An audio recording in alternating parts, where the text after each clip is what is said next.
இயேசு உங்களை நேசிக்கிறார். பிரியமானவர்களே, இந்த நாளில் ஆண்டவர் நம்மளோடு பேசும்படிய வேதத்திலிருந்து சில வசனங்களை கூட வாசித்து நாம் கற்றுக்கொள்ளக்கூடிய கடைபிடிக்கக்கூடிய காரியத்தை ஆண்டவர் நம்மளோடு இடைபடுவாராக. அது அப்போஸ்தலனாகிய பவுல் எபேசியருக்கு எழுதின நிருபம் 4வது அதிகாரம் 26, 27, 28, 29 வசனங்கள் இப்படியாக சொல்லுகிறது.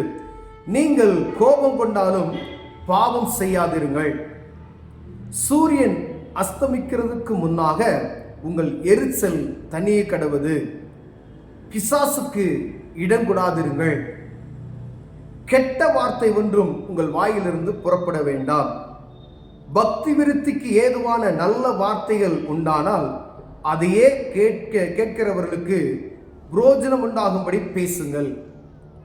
அன்றியும் நீங்கள் மீட்கப்படும் நாளுக்கென்று முத்திரையாக பெற்ற தேவனுடைய பரிசுத்த ஆவியை துக்கப்படுத்தாதிருங்கள். சகல விதமான கசப்பும் கோபமும் மூர்க்கமும் கூக்குரலும் தூசணமும் மற்ற எந்த துக்கணமும் உங்களை விட்டு நீங்க கடவது.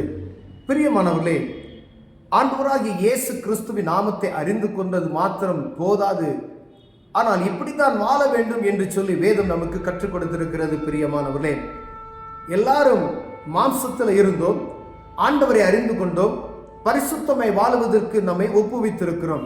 அப்படியானால் ஒவ்வொரு நாளும் ஒரு குழந்தை பிறந்த முதல் அதனுடைய ஒவ்வொரு நாளும் ஒரு வளர்ச்சி நாம் எதிர்பார்க்கிறோம். பிரியமானவர்களே, ஒரு பிறந்த குழந்தை 1 மாசத்துல நடக்கணும், 1 மாசத்துல தவறணும், ஒரு 2 மாசத்துல நடக்கணும், இப்படி சொல்லி ஒரு கால திட்டங்களை நாம் பார்த்து கொண்டே இருக்கிறோம். ஒருவேளை 3 மாசம் ஆகி அந்த பிள்ளை தவறாம இருந்துச்சு சொன்னா அந்த பிள்ளையை பார்த்து நம்ம என்ன சொல்லுவோம் அப்படின்னா, அந்த பிள்ளைக்கு ஏதோ உடல் சரியில்லை அப்படின்னு நம்ம சொல்லுவோம். உடனே என்ன செய்வோம், டாக்டர்கிட்ட போவோம்.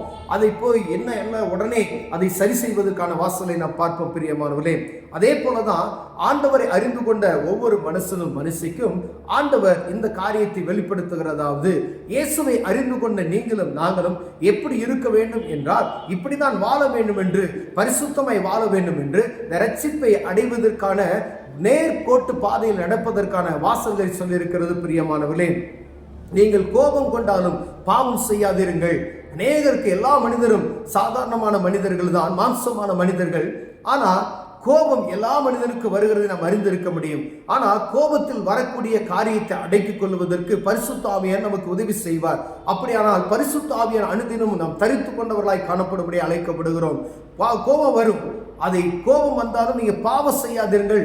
கோபம் வரும், அப்ப கோபத்தை அடக்கிக் கொள்வதற்கு நாம் தேவ சமூகத்தில் கிருபை வாங்கணும். பிரியமானவர்களே, தேவ சமூகத்தில் கேளுங்க, ஆண்டவரே என்னால் கோபத்தை அடக்கிக் கொள்ள முடியாது. அநேக ஆண்டுடைய பிள்ளைகளுக்கு கோபம் வரும், டக்குன்னு அடிச்சு விடுவாங்க, கோபம் வரும், கெட்ட வார்த்தைகளால் பேசி விடுகிறார்கள். அது கீழே சொல்ல, பிசாசுக்கு இடம் கொடாதீர்கள். ஏன்னா அவன் எப்பொழுதும் கிர்ச்சிக்கிற சிங்கம் போல எவனை விழுங்கலாம் என்று, எப்படி பாவத்துக்குள்ள தள்ள, எப்படி குற்றம் கண்டுபிடிக்கலாம் என்று சுத்தி திரிகிறானோ. அவனுடைய வேலையே அதுதான். யாரை கெடுக்கலாம், யாரை பாவத்துக்குள்ள உழத்தலாம், யாரை பக்தி விருத்தி இல்லாதபடி செய்யலாம்னு சொல்லுதான் அவனுடைய வேலை.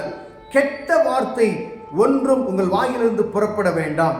பக்தி விருத்திக்கு ஏதுவான நல்ல வார்த்தை உண்டானால் அதையே கேட்கிறவர்களுக்கு புரோஜனம் உண்டாக பேசுங்கள். ஒரு இடத்துல போய் நம்ம பேசுறோம் அப்படின்னா அசுத்தமான வார்த்தைகளை பேசாதபடி நம்மை காக்க விடுவர் கர்த்தர். அப்படி பேசுறோம் அப்படின்னா நம்மையே மறந்து வருதுன்னா இன்னும் நம்முடைய மாம்சம் சாகல, ஜென்ம சுவாபம் நம்மளுடைய சாகல. அப்ப தேவ சமூகத்தில் கேட்கணும், ஆண்டவரே கேட்காதபடி ஒருவனும் பெற்றுக்கொள்ள முடியாது. பிரியமானவர்களே, அதான் போகும்னு நினைச்சீங்கன்னா போகாது. ஆண்டவர்கிட்ட நீங்க கேட்கணும், ஆண்டவரே என்னை அறியாம இப்படிப்பட்ட வார்த்தைகள் என் வாயில வருகிறதே, என்னை மன்னியும், இந்த வார்த்தை வராதபடி என்னை பரிசுத்தப்படுத்தி காத்துக்கொள்ளுங்க சொல்லி நீங்க கேட்பீர்களானால் ஆண்டவர் அதுக்கு பலன் தருவார். பிரியமானவர்களே, அதே போல மற்றவர்கள் நாம் பேசும் பொழுது பக்தி விருத்திக்கு ஏதுவான வார்த்தைகளை பேசணுமா? கட்டுக்கதைகளும் தேவையற்ற வார்த்தைகளும் தேவையில்லாத கிளவிகள் பேசுகிற பேச்சுகளை நாம் பேசிக்கொண்டு இருக்கிறோம் என்பதை வேதம் சொல்லுகிறது. ஒரு 2 மனிதர்களோ 2 ஸ்திரீகளோ யார் பேசினாலும், டீ கடையில் இருந்தாலும் சரி, வீட்டுக்கு வரவனாலும் சரி, நம்ம பேசுகிற வார்த்தைகள் பாருங்க அப்ரோஜனமான வார்த்தைகளா இருக்கும். எந்ததுக்கு ஒப்புக்களுக்கு பிரோஜனம் இல்லாதது சொல்லுவோம் பார்த்தீங்களா? அப்படிதான். ஒண்ணு, மற்றவர்களை பற்றி குற்றம் பேசுவோம், குறை பேசுவோம், புரணி பேசுவோம். இப்படிப்பட்டதான காரியம் எங்காவது வந்து அந்த இடத்துல சேர்ந்து விடும். பெரியமான ஆனா ஆண்டவர் சொல்லுகிறார், கூடுமானால் பக்தி விருத்திக்கு ஏதுவான நல் வார்த்தைகளையே பேசணும்.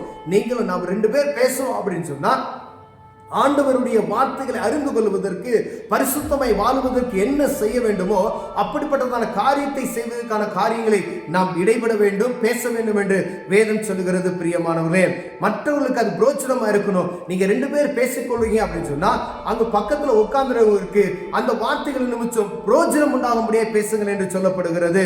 அன்றைய நீங்கள் மீட்கப்படும் நாளுக்கென்று முத்திரையாக பெற்ற தேவனுடைய பரிசுத்த ஆவியை துக்கப்படுத்தாதீர்கள் என்று சொல்லப்பட்டிருக்கிறது. பரிசுத்த ஆவியானவரை துக்கப்படுத்தாதீர்கள். ஏன் அப்படின்னு சொன்னா, நம்ம பேசும் பொழுது ஆவியானவரோடு கூட இருக்கிறார். பரிசுத்த ஆவியின் அபிஷேகத்தை பெற்றிருக்கிறோம் என்பதை மறந்துவிட்டு ஆவியானவர் துக்கப்படக்கூடிய வார்த்தைகளை நாம் பேசினோம்னால் ஆவியானவர் துக்கப்படுவார். பிரியமானவர்களே, என் பரிசுத்தமாய் நான் வாழ்கிறேன்னு சொல்லிட்டு ஆவியானவர் துக்கப்படுத்துகிற மாதிரி ஒரு வார்த்தைகளை பேசுறீங்கன்னா ஆவியானவர் துக்கப்படுவார். அப்ப ஜாக்கிரதைகளாய் காணப்படும் என அழைக்கப்படுகிறோம். கசப்பு, கோபம், மூக்கம், கூக்குரல், தூசணம் மற்ற எந்த துக்கமும் உங்களை விட்டு நீங்க கடவுது என்று சொல்லுகிறார்.